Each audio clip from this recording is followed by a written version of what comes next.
नमस्कार साथियों, मैं प्रशांत चतुर्वेदी, आप सभी का स्वागत है वाणिज्य गुरु चैनल में। उपन्यास सम्राट मुंशी प्रेमचंद के साहित्य में कहानियों का भी उतना ही महत्व है जितना उपन्यासों का। उनके कथा पात्र जन जीवन के इतने निकट हैं, इतने जुड़े हुए हैं लोगों से कि उन्हें समाज के हर वर्ग में आप देख सकते हैं। आधी शताब्दी से ऊपर का काल बीत जाने के बाद भी प्रेमचंद की कथा वस्तु का ताना बाना हम समाज में जैसे का तैसा पाते हैं। जैसे उन्होंने उस समय समाज में जो स्थितियां देखी, उनके आधार पर उन्होंने कहानियां तैयार की। जब हम इन कहानियों को पढ़ते हैं या सुनते हैं तो हमें आज के आधुनिक इंडिया से निकलकर अपने उस पुराने प्राचीन भारत के दर्शन हमें मिलते हैं कि किस प्रकार की परिस्थितियां उस समय उस काल में लोगों के समक्ष आती थी। तो इसी कड़ी को हम आगे बढ़ाते हुए आज आपके लिए लेकर आए हैं मुंशी प्रेमचंद द्वारा लिखी एक मार्मिक कहानी, एक ज्ञानवर्धक कहानी, विषम समस्या। विषम समस्या एक ऐसे व्यक्ति की कहानी है जो जब तक अपने अंदर के अभिमान को बाहर नहीं लाया तब तक वो एक सच्चा व्यक्ति बनकर, एक कर्मठ कर्मचारी बनकर अपना काम करता रहा। लेकिन जैसे ही उसके अंदर का अभिमान जागा, उसके अंदर का जो घमंड था वो बाहर आया, उसमें किस प्रकार से परिवर्तन हुआ, कैसे उसकी दिनचर्या बदल गई, यही इस विषम समस्या कहानी में मुंशी प्रेमचंद जी ने बताने का प्रयास किया। आइए कहानी को शुरू।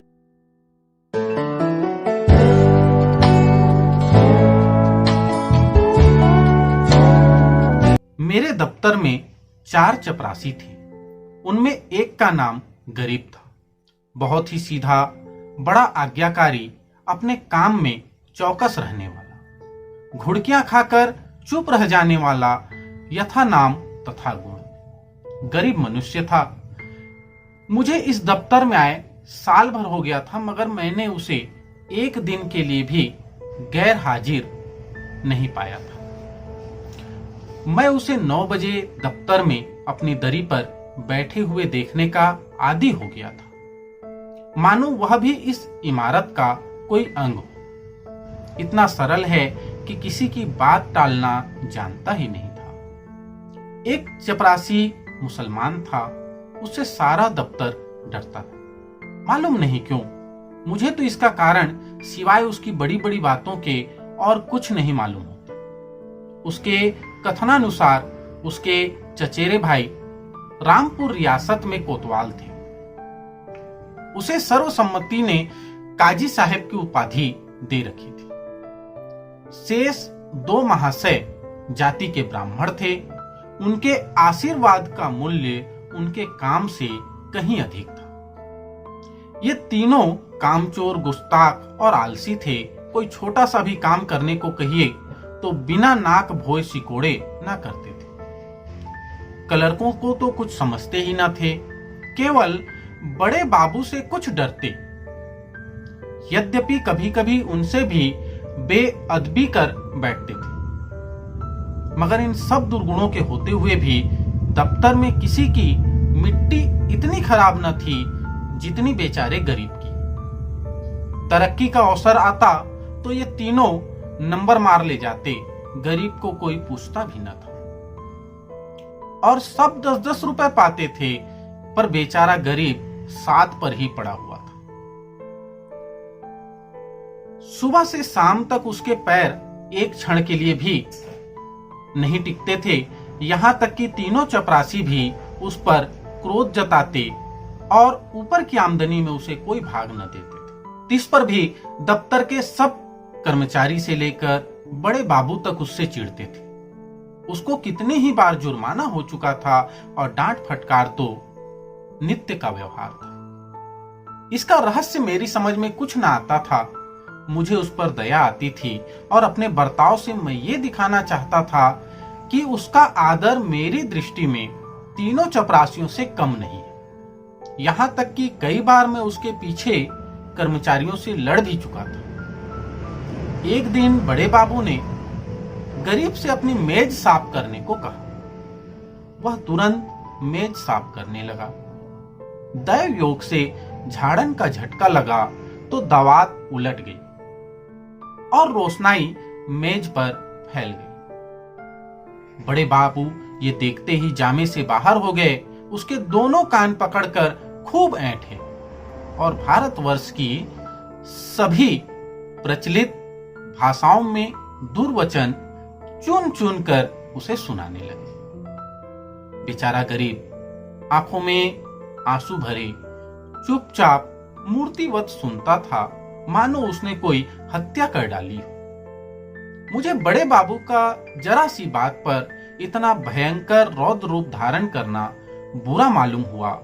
यदि किसी दूसरे चपरासी ने उससे भी बड़ा अपराध किया होता तो उस पर भी इतना कठोर वज्र प्रहार ना होता। मैंने अंग्रेजी में कहा, बाबू साहब यह अन्याय कर रहे हैं। उसने जानबूझकर तो रोशनी ने गिराई नहीं। इसका इतना कड़ा दंड देना अनौचित्य की पराकाष्ठा है। बाबूजी ने विनम्रता से कहा, आप इसे जानते नहीं, यह बड़ा दुष्ट है। मैंने तो इसकी कोई दुष्टता नहीं देखी। आप अभी इसे जाने नहीं, यह बड़ा पाजी है। इसके घर में 2 हलों की खेती होती है, हजारों का लेन देन करता है, कई भैंसें लगती हैं। इन बातों का इसे घमंड है। घर की दशा ऐसी होती तो आपके यहां चपरासीगिरी क्यों करता? बड़े बाबू ने गंभीर भाव से कहा, विश्वास मानिए, बड़ा पोढ़ा आदमी है और बला का मक्खी चूस है। पोढ़ा यानी कठोर आदमी। यदि ऐसा ही है तो भी कोई अपराध नहीं है।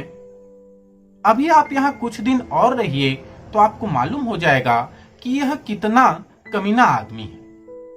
एक दूसरे महाशय बोल उठे, भाई साहब, इसके घर मनो दूध होता है, मनो ज्वार, चना, मटर होती है, लेकिन इसकी कभी इतनी हिम्मत नहीं होती कि थोड़ा सा दफ्तर वालों को भी दे दे। यहां इन चीजों के लिए तरस तरस कर रह जाते हैं तो फिर क्यों ना जी जले। और यह सब कुछ इसी नौकरी के बदौलत हुआ है। नहीं तो पहले इसके घर में भूनी भांग तक न थी। बड़े बाबू सकचाकर बोले, ये कोई बात नहीं, उसकी चीज है, चाहे किसी को दे या ना दे। मैं इसका मर्म कुछ कुछ समझ गया। बोला, यदि ऐसे तुच्छ हृदय का आदमी है तो वास्तव में पशु ही है। मैं यह न जानता था। अब बड़े बाबू भी खुले, संकोच दूर हुआ। बोले, इन बातों से उबार तो होता नहीं, केवल देने वाले की सहृदयता प्रकट होती है और आशा भी उसी से की जाती है जो इस योग्य हो। जिसमें कुछ सामर्थ्य ही नहीं, उससे कोई आशा भी नहीं करता। नंगे से कोई क्या लेगा। रहस्य खुल गया। बड़े बाबू ने सरल भाव से सारी अवस्था दर्शा दी। समृद्धि के शत्रु सब होते हैं, छोटे ही नहीं बड़े भी। हमारी ससुराल या ननिहाल दरिद्र हो तो हम उससे कोई आशा नहीं रखते। कदाचित हम उसे भूल जाते हैं, किंतु वे सामर्थ्यवान होकर हमें ना पूछें, हमारे यहाँ तीज और चौथ ना भेजें तो हमारे कलेजे पर सांप लौटने लगता है। हम अपने किसी निर्धन मित्र के पास जाएं तो उसके एक बीड़े पान पर ही संतुष्ट हो जाते हैं। पर ऐसा कौन मनुष्य है जो किसी धनी मित्र के घर से बिना जलपान किए हुए लौटे और सदा के लिए उसका तिरस्कार न करने लगे। सुदामा कृष्ण के घर से यदि निराश लौटते तो कदाचित वे उनके शिशुपाल और जरासंध से भी बड़े शत्रु होते। कई दिन पीछे मैंने गरीब से पूछा, क्यों जी, तुम्हारे घर कुछ खेती बाड़ी होती है? गरीब ने दीन भाव से कहा, हाँ सरकार, होती है। आपके 2 गुलाम हैं, वही करते हैं। मैंने पूछा, गाय भैंसे लगती हैं? हाँ हुजूर, 2 भैंसे लगती हैं। गाय अभी गाभिन है। आप लोगों की दया से पेट की रोटियां चल जाती हैं। दफ्तर के बाबू लोगों की भी कभी कुछ खातिर करते हो? गरीब ने दीनतापूर्ण आश्चर्य से कहा, हुजूर, मैं सरकार लोगों की क्या खातिर कर सकता हूँ?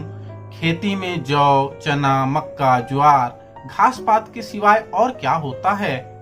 आप लोग राजा हैं, यह मोटी छोटी चीजें किस मुंह से आपको भेंट करूं? जी डरता है कहीं कोई डांट न बैठे कि टके के आदमी की इतनी मजाल।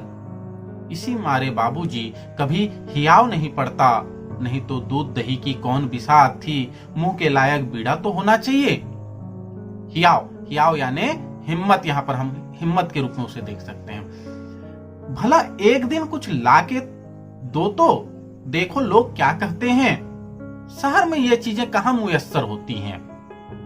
इन लोगों का जी भी तो कभी कभी मोटी छोटी चीजों पर चला करता है। जो सरकार कोई कुछ कहे तो कहीं साहब से शिकायत कर दे तो मैं कहीं का न रहूं। इसका मेरा जिम्मा है, तुम्हें कोई कुछ न कहेगा, कोई कुछ कहेगा भी तो मैं समझा दूंगा। हुजूर, आजकल तो मटर की फसल है और कोल्हू भी खड़े हो गए हैं, इसके सिवाय तो और कुछ भी नहीं है। बस तो यही चीजें लाओ। कुछ उल्टी सीधी पड़ी तो आप ही को संभालना पड़ेगा।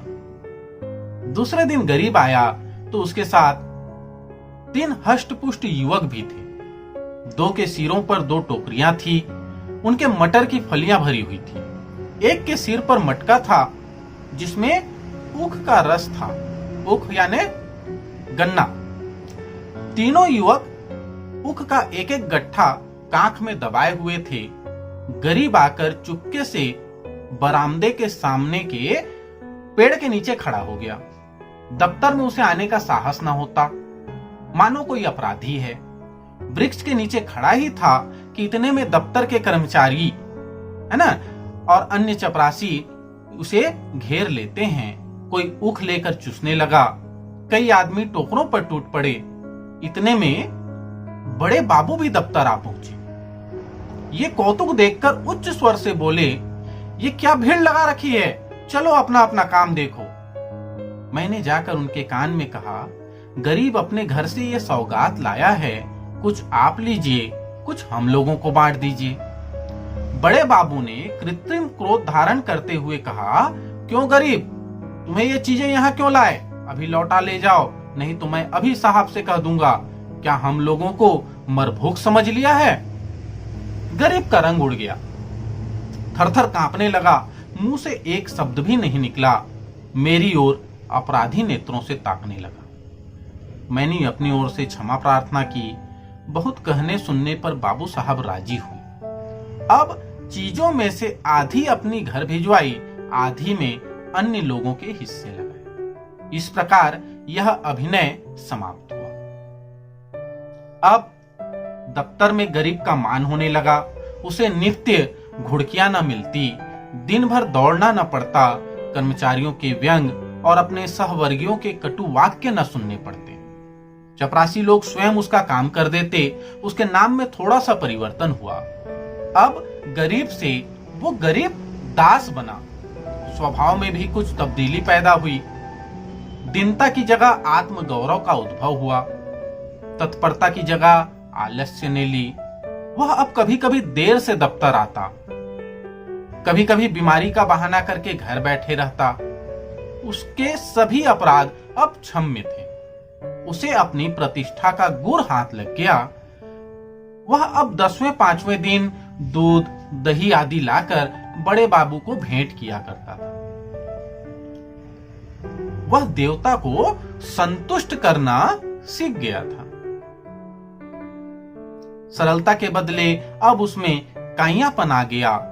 एक रोज बड़े बाबू ने उसे सरकारी फार्मों का पार्सल छुड़ाने के लिए स्टेशन भेजा। कई बड़े बड़े पुलिंदे थे, ठेले पर आए। गरीब ने ठेले वालों से 12 आना मजदूरी तय की। जब कागज दफ्तर में पहुंच गए तो उसने बाबू से 12 आने पैसे ठेले वाले को देने के लिए वसूल किए।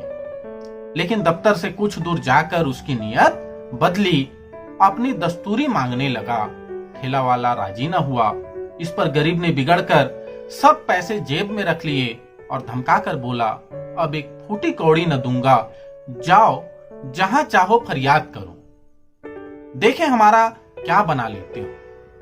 ठेले वाले ने जब देखा कि भेंट न देने से जमा ही गायब हुई जाती है तो रो धोकर 4 आने पैसे देने को राजी हुआ। गरीब ने अठन्नी उसके हवाले की और 12 आने की रसीद लिखवाकर उसके अंगूठे का निशान लगवाए और रसीद दफ्तर में दाखिल हो गई। वह कौतूहल देखकर मैं दंग रह गया।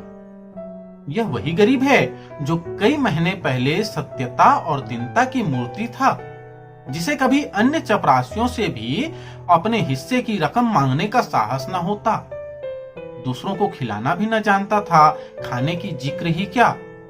मुझे यह स्वभाव अंतर देखकर अत्यंत खेद हुआ। इसका उत्तरदायित्व तो किसके सर था? मेरे सिर। मैंने उसे धूर्तता का पहला पाठ पढ़ाया था। मेरे चित्त में प्रश्न उठा, इस काइयापन से जो दूसरों का गला दबाता है वह भोलापन क्या बुरा था? जो दूसरों का न्याय सह लेता था वह अशुभ मुहूर्त था जब मैंने उसे प्रतिष्ठा प्राप्ति का मार्ग दिखाया, क्योंकि वास्तव में वह उसके पतन का भयंकर मार्ग था। मैंने बाह्य प्रतिष्ठा पर उसकी आत्म प्रतिष्ठा का बलिदान कर दिया। तो दोस्तों, आज के हमारे इस वीडियो में आपने देखा किस प्रकार से मुंशी प्रेमचंद जी ने एक ऐसी समस्या जो आज भी हमारे समाज में व्याप्त है, कई दशकों पूर्व उस पर प्रकाश डाला था। व्यक्ति जब तक अपने अंदर के अभिमान को, अपने घमंड को बाहर नहीं निकालता, तब तक वो सबके लिए सरल है, सीधा है। जैसे ही वो अपना रंग दिखाने लगता है, दुनिया को पता चलता है वो अंदर से कैसा है। तो दोस्तों, इजाजत दीजिए, मिलते हैं अपने नेक्स्ट वीडियो में इसी तरह से एक और नई कहानी लेकर, कुछ मोटिवेशनल, कुछ प्रेरणादायी वाक्य लेकर। तब तक के लिए जय हिंद, जय भारत।